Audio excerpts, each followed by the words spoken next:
So here's a sentence I never thought I'd hear myself saying. My guest in the shed today is J.K. Rowling, and in terms of an introduction, I don't think anything else is necessary other than to say welcome and thanks so much for dropping by. It's an absolute pleasure to be in your shed instead of my shed. With other guests on previous occasions, when I've started talking about sheds, it's triggered memories of childhood for them.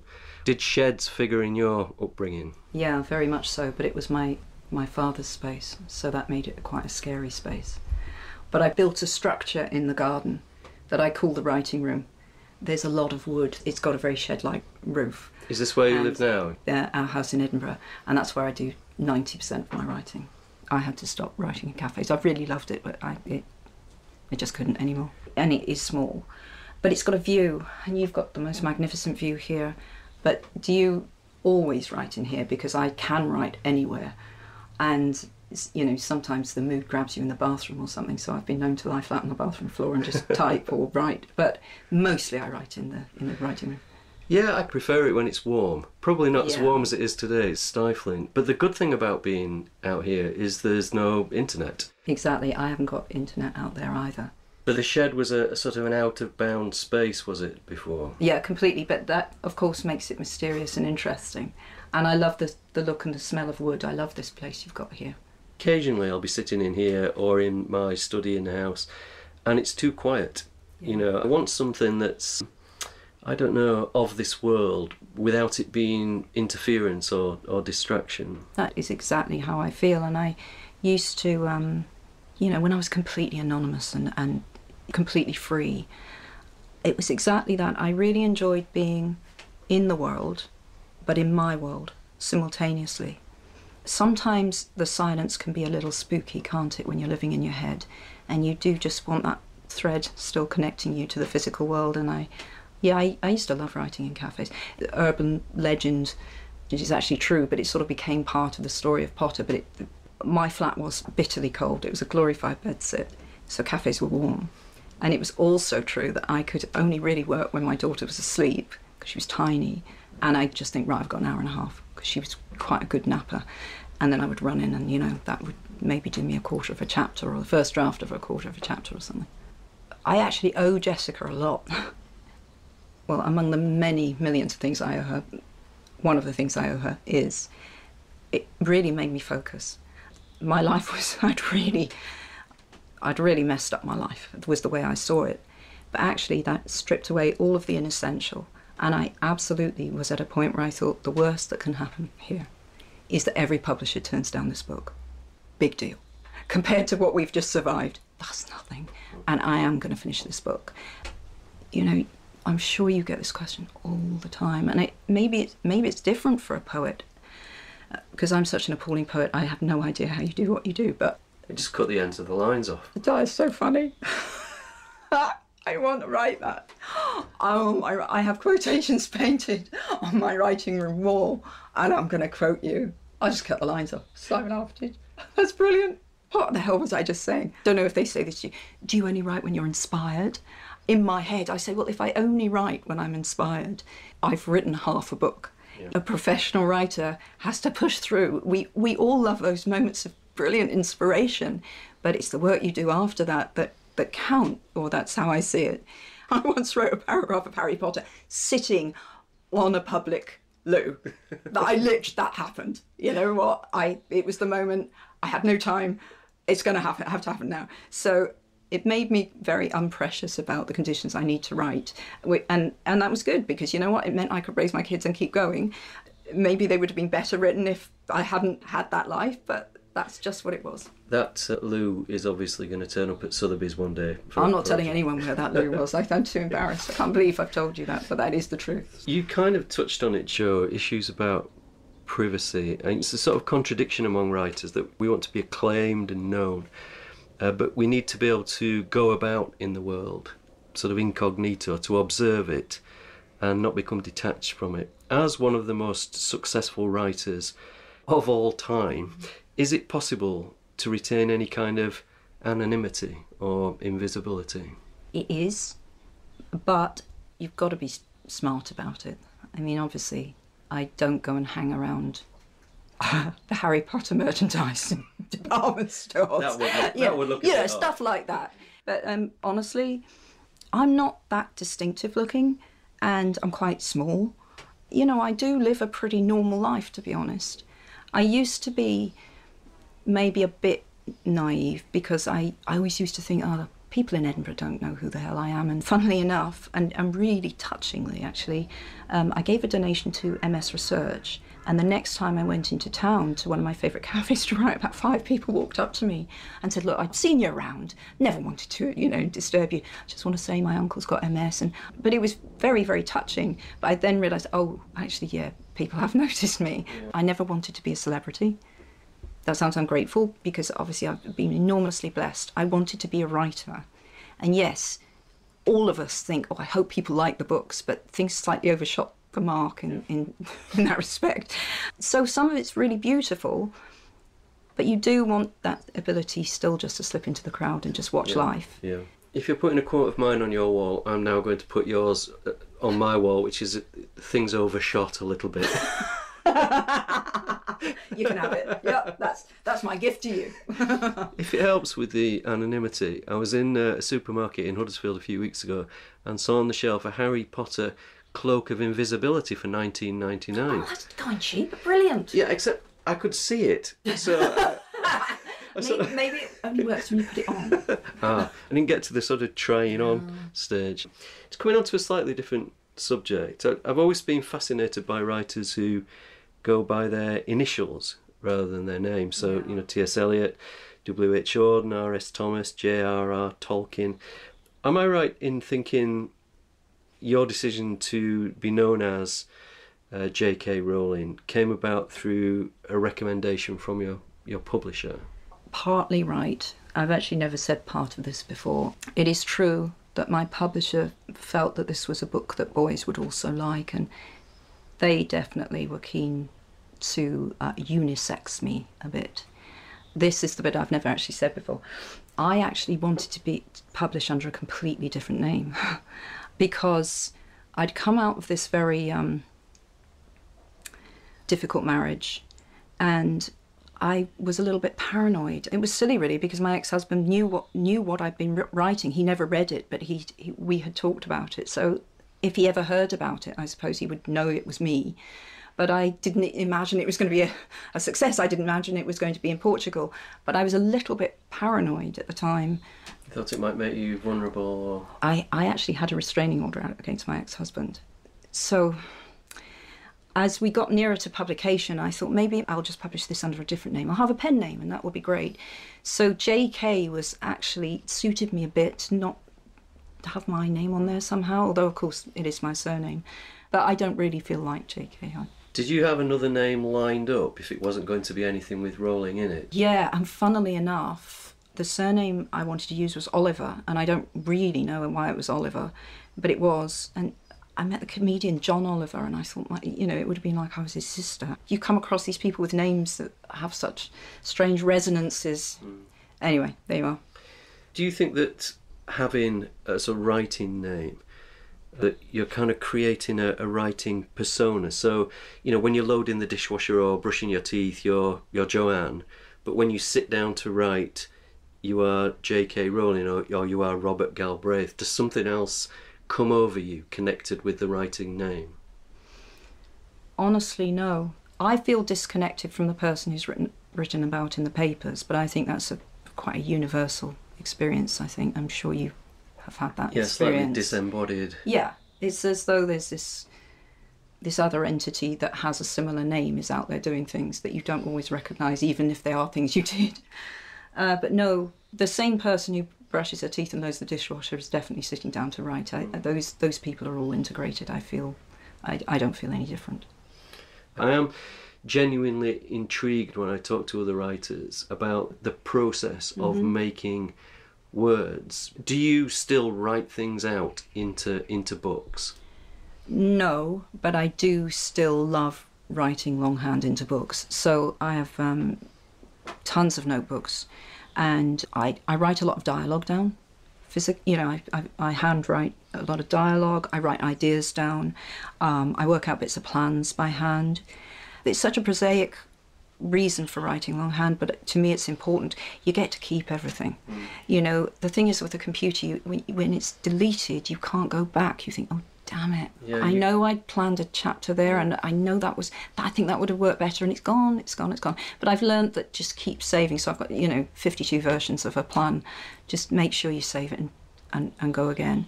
But the great thing, I love looking back over my old notebooks.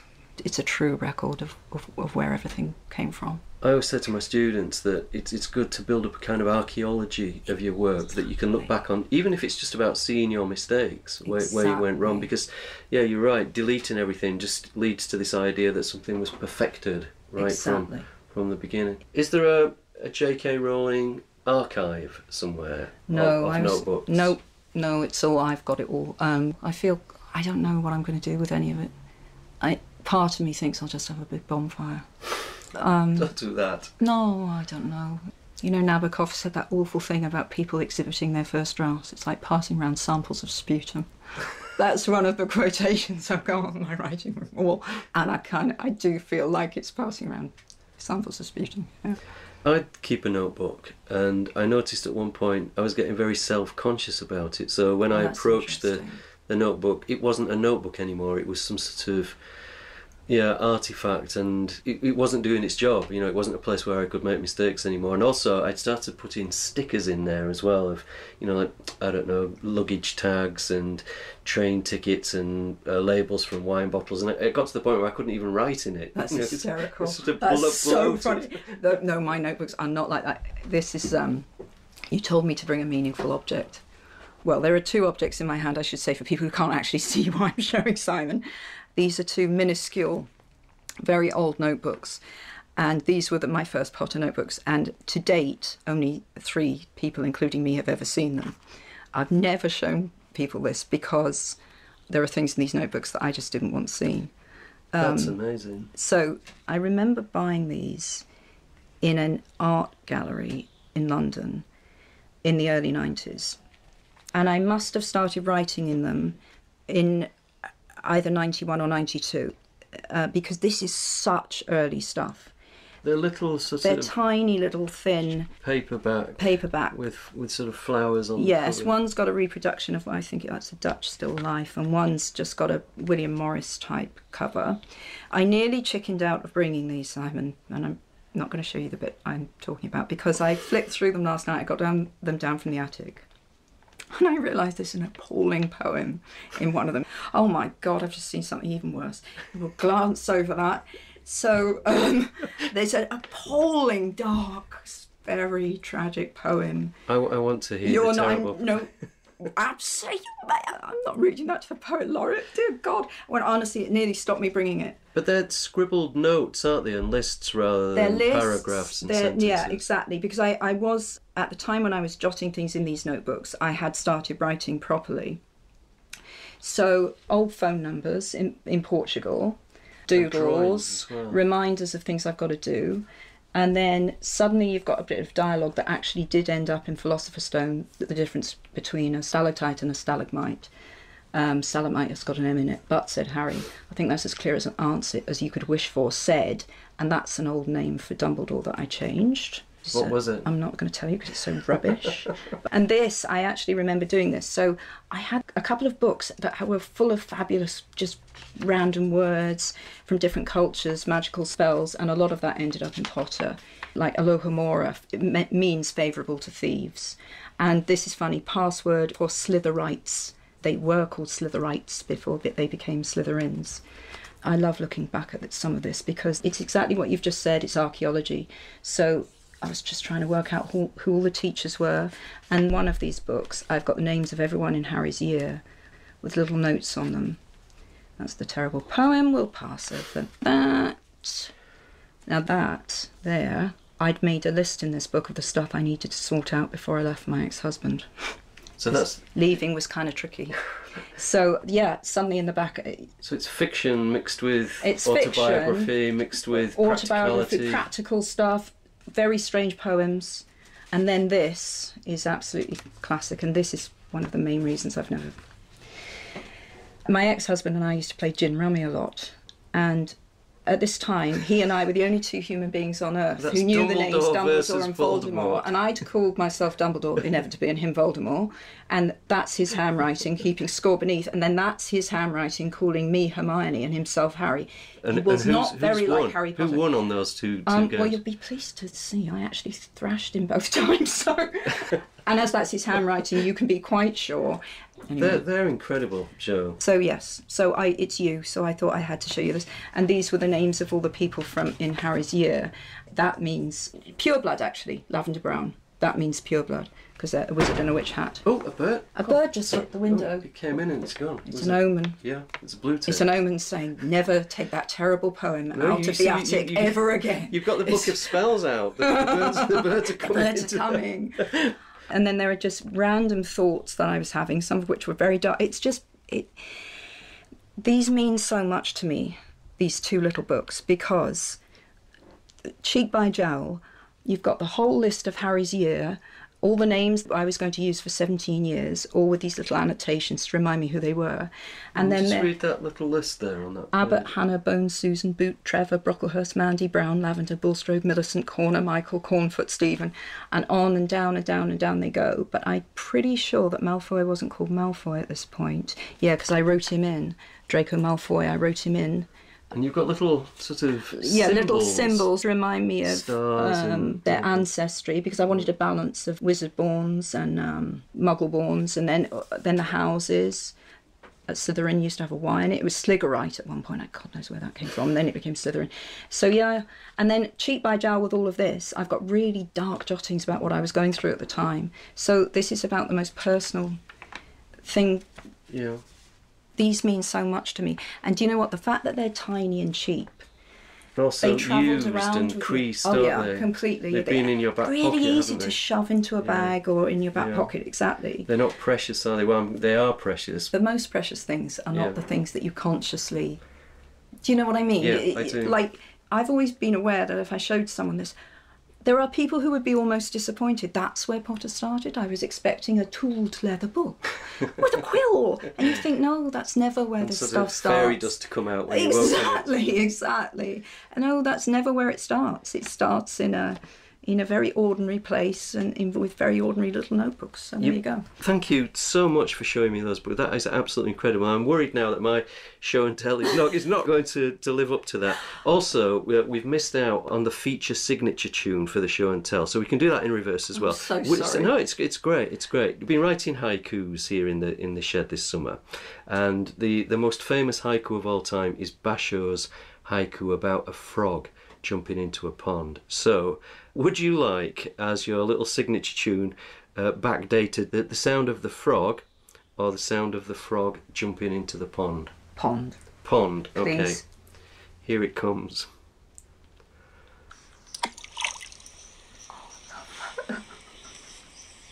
I love that. Oh, that's amazing. So my show and tell actually is not completely unconnected to yours there. I had no sort of pedigree in writing. It was, the fact that I started writing poems was completely unexpected by everybody, including myself. And I've said before that I don't know whether you felt the same, but it never gets any better than seeing your first thing in print, because you've gone from nothing to something. So that increase is completely exponential. The acceleration there is, you never repeat that. And I think it might have been for that reason that I kept this. So this is my first royalty check. Well, it's not even royalties. It was for a poem published in a magazine in Leicester called Other Poetry. And this is the check, and it's dated the 13th of the 8th, 1987, and it is for the glorious sum of... £2. £2. And I bet you've never made a better £2. No, exactly. And never cashed it in either, so... that should be in a frame on this wall. I love that you've still got that. That's amazing. I don't know whether at the time I didn't cash it out of complacency, or whether I just knew that there'll be plenty point... more where that's coming from. I see Poet Laureate in my future. As if any of us think that. As if any of us. Can't be asked going down to the bank with that. But yeah, it is, I think, like your notebooks there, some kind of seed or cornerstone or keystone, just something that everything else was going to be based on and grow grow from. Exactly that. Talking about beginnings, I think we've all got stories about where we started writing that have the truth in them or versions of the truth. So this is my way of asking you about you conceiving the Harry Potter series on a train from Manchester to London when it was delayed. That is completely true. And even I sometimes think that is true, isn't it? Because I've told the story so many times, but it's a really vivid memory. That's the truth. Yeah, that's what happened. How long was the train delayed for? Yeah, I honestly couldn't tell you, but it was delayed and it was packed. And I just sat and thought and thought and thought. And I had been writing. I mean, this is literally all I ever wanted to do. From my earliest childhood, when I understood that someone wrote the books that my mother was reading to me, I wanted to write books. So that never changed. There was nothing else I ever wanted to do. But I'd never been so excited by an idea.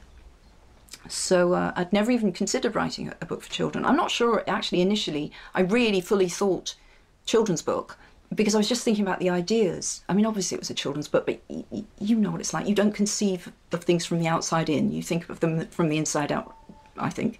So all these ideas are firing in my head. And I got home and started writing. That piece of paper I haven't got. I don't know what became of that piece of paper, because of course you don't know, do you? But I have got a very early piece of my kind of first attempt to actually begin the story. I do still have that, which is very different. It started initially in a very different way, and then over sort of 7 years, as I was building and building and building this world, the first book really changed shape as well. Is there somewhere in Staffordshire at the side of the train line a plaque? It always makes me laugh, particularly with Potter, because I mean, I just don't know how many different places have claimed to be the real Diagon Alley and the real this, and it all grew out of my head in a grotty flat in Clapham. You know, I hadn't seen any of these places, but... Well, it's a work of imagination, it's a work of fantasy. Exactly. Right, we come now to the one or the other feature. Okay. And this time, Jo, you're going to have the frog noise, if that's all right. That's all right, I'm okay with that. If I'd known that was the frog noise, yeah. I'd chosen that. Yeah, well, that's what happens. People do that, you see. They go for the frog, jump into the pond noise, thinking it's going to be exotic, lots of splashes, that kind of thing, and then they see the little wooden frog with the drumstick. I love that. It's gorgeous, isn't it? That is really gorgeous. So, one or the other. Go on then. Day or night? I am a night owl, and I have done some of my best work at night, so I'm probably going to have to say night. Spring or autumn? God, that's really tough. I would have said autumn, but I think because I'm getting older, I'm going to say spring. Witches or wizards? Witches every time. Susie and the Banshees or the Slits?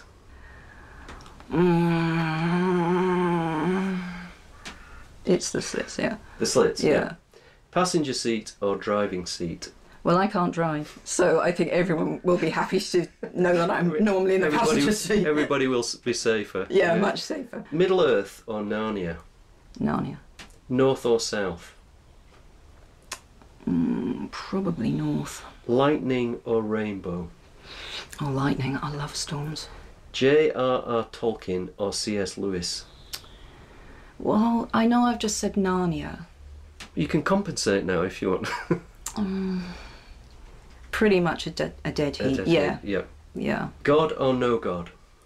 Oh, come on. I mean, I can't do this. I've asked people worse questions. I asked somebody mum or dad once. That's terrible. I should be glad you're not asking you to choose between my children. You can play a pass on that one then, okay? Ruth Rendell or P.D. James? That is a killer question. You're making me think I've really chosen the questions very well here. Yeah, you have. You really have. That's a killer question. Do you know what? I'm going to say James, but it's by such a tiny margin. Yeah. Wine or whiskey? Oh, whiskey. Definitely. Dog or cat? Dog. Arthur's Seat or Glastonbury Tour? Oh, come on, Arthur's Seat. It's my... Yeah. I'm going back to this because I'm thinking about when I was growing up, me and my sister used to argue about it all the time. Washing up or drying? That's so funny. Right, which one did you hate? I hated washing up. Well, we both hated drying. Really? Yeah. You and is it your sister? Younger sister, yeah. We're a year and 11 months apart. And yeah, we both always wanted to wash, which in retrospect, why? Because nowadays I would choose to dry up. The washing was always a bit messy, and Exactly. you had to touch sort of wet, sloppy food and things like that. And the drying, you could sort of put it off. You'd think, I'll do it later on, by which time you've gone out. We were not growing up in a household where you could put those things off, trust me. And also it's quite a cold house, so maybe it was just the hot water. The hot water, Thinking back, that's put probably delving it, your hands into the warm embryonic fluid. Last one, immortality or omnipotence. I think they'd both be terrible. I wouldn't want either of them. Because immortality, it's useless to me. All my loved ones are going to die, unless we're all immortal together. But even then, I have questions about immortality. And omnipotence, I mean, what a burden. What a burden. I can't fix everything in the world, but I would be expected to. Yeah. And I would know things that I didn't want to know. Sometimes ignorance is bliss. Yeah, there's not much to choose there, is there? Not really. Okay.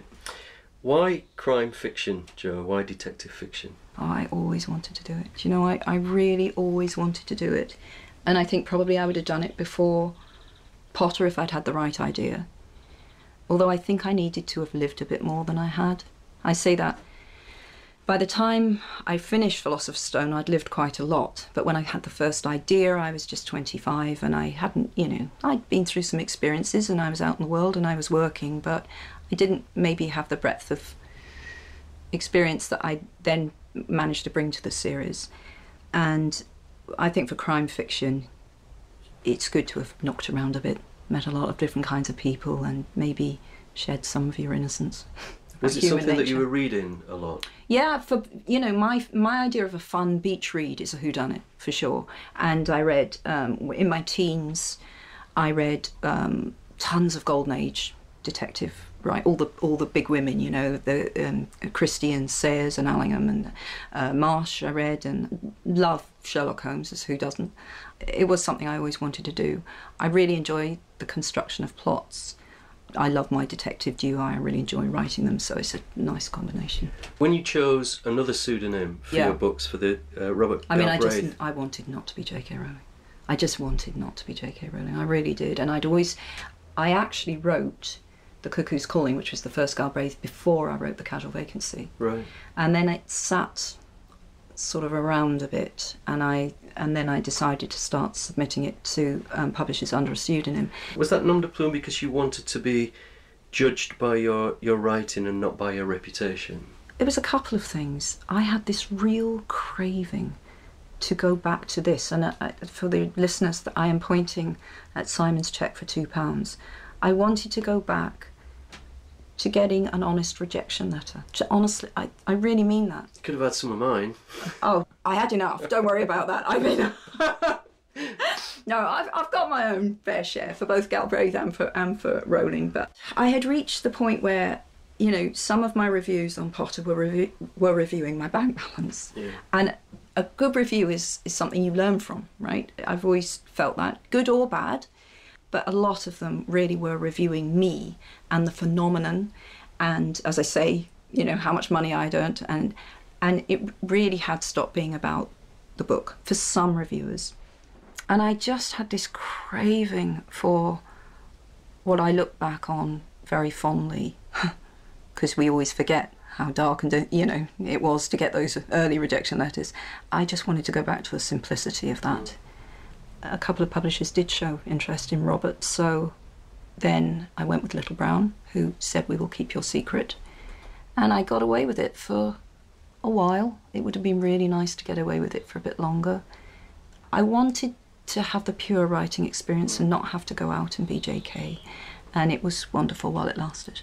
And it was innocence satisfying. Almost again. Exactly that. Completely understand what you're saying about the excitement of starting over, but was it daunting, having completed such a colossal project with the Harry Potter series, to think, I'm starting from scratch now?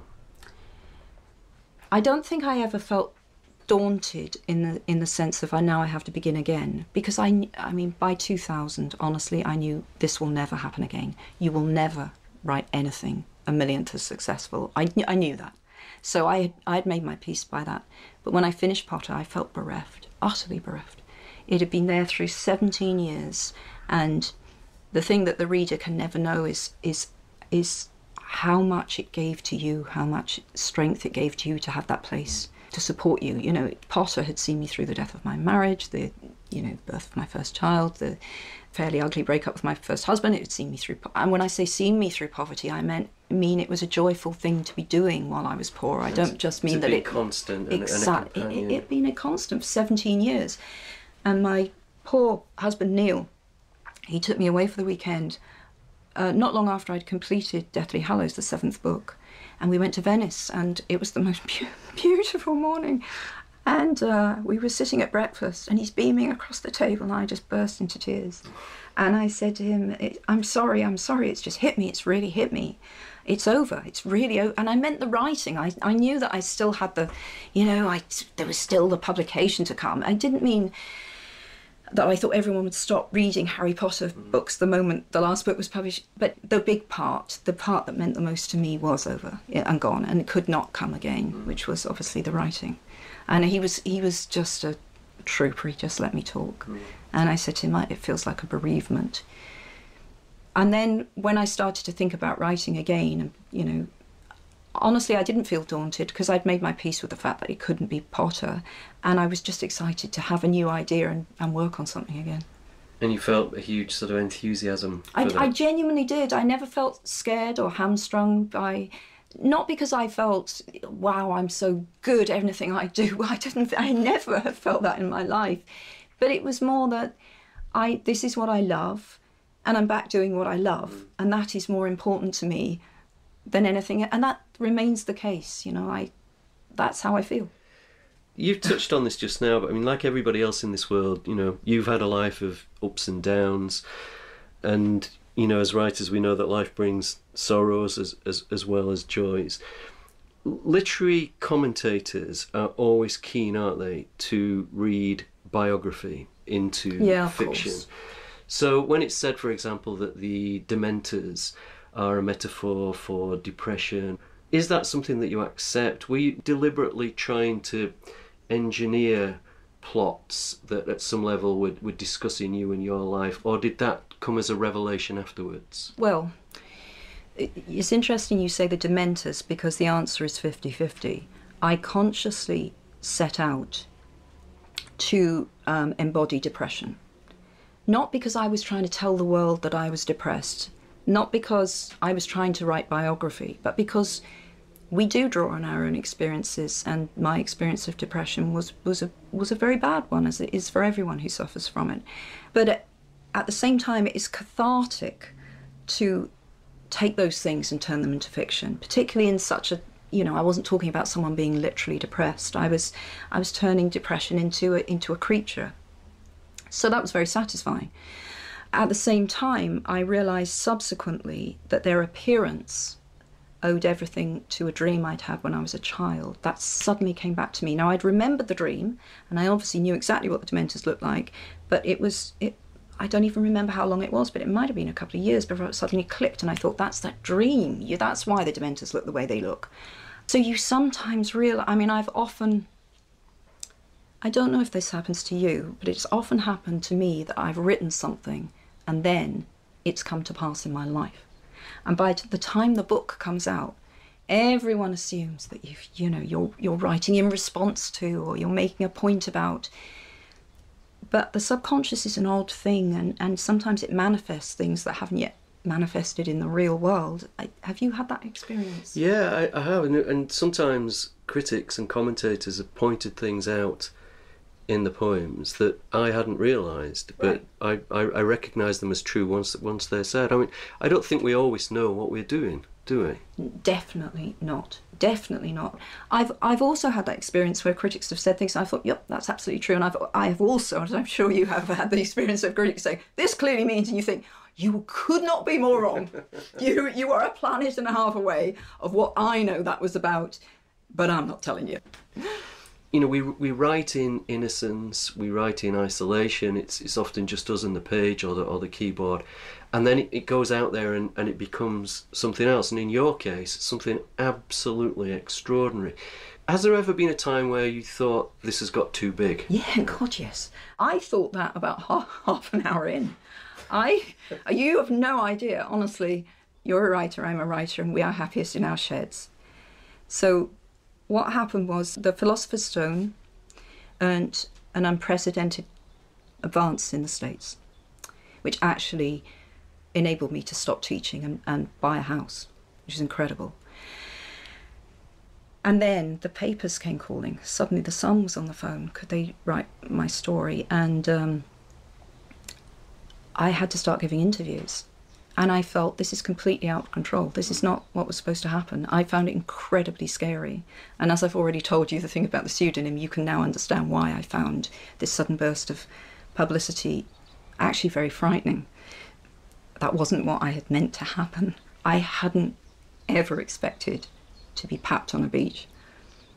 You know, that's not supposed to happen to writers. You know, it's funny really, because I've become pretty bomb-proof, but over the years, and I've had time to ease into it. But then, if you told me then, this isn't going to stop, because I thought, well, it'll stop, this'll stop, this is just a crazy thing that happened because of the advance. If you told me then, no, this is 30 years, I am not sure I could have written the second book. I think I'd have been too scared.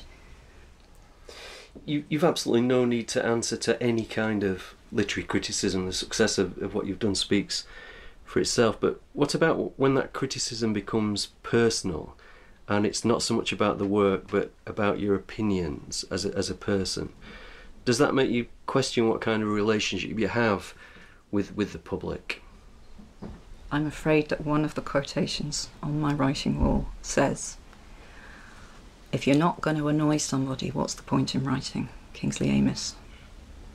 And that would be my view. I don't go out to provoke. Yeah, I'm honest. I'm honest about what I believe. And that comes with, you know, look, as writers we get criticised. As people who are in the public eye we get criticised.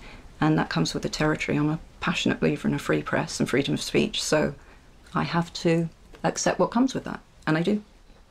You get to a point, don't you, as a writer, in terms of status or affirmation, or you know how well known you are, that you can't whisper anymore. No, you can't whisper. But do you know what? Sometimes the absolute truth is, I have to be able to look myself in the mirror, and that's the person that I have to answer to more than anyone else. So I don't want success to make me cowardly. Yeah. So when people are critical of things that you believe in, does it make you want to go away and dream up a new persona, a new writing name? No. Galbraith was it was for a very specific reason and purpose. But no, I have no intention of pretending not to be me anymore. What are you working on at the moment? I've just finished editing The Christmas Pig, which is my children's book that will be coming out before Christmas, unsurprisingly, given the name. The Christmas Pig? The Christmas Pig. It doesn't turn out to be the Christmas pork. No, God, can you imagine? No, it's a toy pig. Does the pig speak? He does speak. And other things speak that you might not expect to speak, yeah. As somebody now thoroughly steeped in the conventions of sorcery, yes, on one hand, and crime on the other, it strikes me that if anyone's capable of further literary masquerades and deceptions, it's you. And it makes me wonder if there are many, many more books out there that you've secretly written under other names, or that you're the hand behind other authors. And in this shed, Jo, while no one's listening, have I written all your poems? You could. Well, that was my next question. Are you Simon Armitage?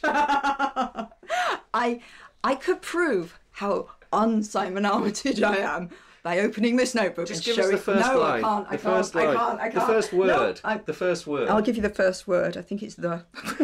How promising. How evocative. No, it's not. It's not the. It's there. There. T-H-E-R-E. E-R-E. I'm literally going red. There. Oh, that's interesting. It's sort of geographical beginning. It's about play. I'm interested. Please don't be interested. Just give us the last... No, I can't. Give us the last word, Simon. and then in my imagination I'll string the two things together. No, honestly, you can ask me anything you like and I'll answer it, but I'm not reading that poem.